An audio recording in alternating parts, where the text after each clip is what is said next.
चिंचणी वांगी बलात्कार प्रकरणात आरोपीला 20 वर्षाची सक्त मजुरी। विटा सेशन्स कोर्टाचा महत्त्वपूर्ण निकाल। आरोपी अजित विजय जाधवला 50,000चा दंड। पीडितेची साक्ष ठरली महत्त्वाची। 6 साक्षीदारांची न्यायालयात तपासणी। चिंचणी वांगी पोलीस ठाण्याच्या हद्दीतील बलात्कार प्रकरणात विटा येथील सेशन कोर्टाने महत्त्वपूर्ण निकाल दिला आहे। आरोपी अजित विजय जाधव वय वर्ष 32 राहणार तडसर तालुका कडेगाव जिल्हा सांगली याला 20 वर्ष सक्त मजुरीची शिक्षा सुनावण्यात आली आहे।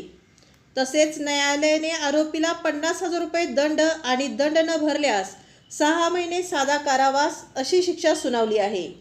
हा निकाल तदर्थ क्रमांक 1 जिल्हा व अतिरिक्त सत्र न्यायाधीश U.V. इंदापुरे यांच्या न्यायालयात सुनावण्यात आला।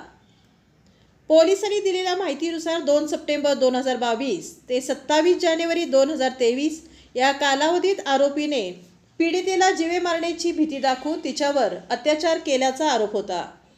त्यानंतर पीडितेला गर्भधारणा झाल्याचे समजल्यानंतर तिच्यावर गर्भपातासाठी औषधांचा वापर केल्याचेही फिर्यादीत नमूद करण्यात आले होते। या प्रकरणी चिंचणी वांगी पोलीस ठाण्यात गुन्हा दाखल करण्यात आला होता। तत्कालीन पोलीस अधीक्षक संदीप घुगे यांच्या मार्गदर्शनाखाली पोलीस उपनिरीक्षक महादेव शिंदे आणि त्यांच्या टीमने या प्रकरणाचा तपास केला।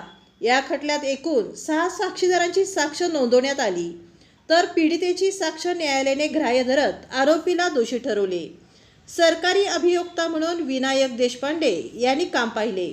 खटल्याच्या सुनावणी दरम्यान पोलीस अधीक्षक तुषार दोशी, अपर पोलीस अधीक्षक कल्पना बारवकर तसेच LCBचे पोलीस निरीक्षक झाडे यांनी तपास अधिकारी आणि जिल्हा सरकारी अभियोक्त्याकडून वेळोवेळी सुनावणीची माहिती घेऊन मार्गदर्शन केले। या कामात कोर्ट पैरवी अधिकारी सहाय्यक पोलीस निरीक्षक मुदस्सर शेख, चिंचणी वांगी पोलीस ठाण्याचे कोर्ट ड्युटी पोलीस अंमलदार पोलीस हेड कॉन्स्टेबल क्रमांक 1143 SB यादव, श्रेणी पोलीस उपनिरीक्षक जितेंद्र कवटेकर, महिला पोलीस नाईक क्रमांक 2059 SS जाधव यांचे सहकार्य लाभले। तसेच कोर्ट मॉनिटरिंग सेलचे श्रेणी पोलीस उपनिरीक्षक SL कलगुटी आणि श्रेणी पोलीस उपनिरीक्षक PJ डांगे यांचेही मोलाचे सहकार्य लाभले। चिंचणी वांगी बलात्कार प्रकरणात अखेर आरोपीला 20 वर्षाची सक्त मजुरी आणि 50,000 रुपयांचा दंड।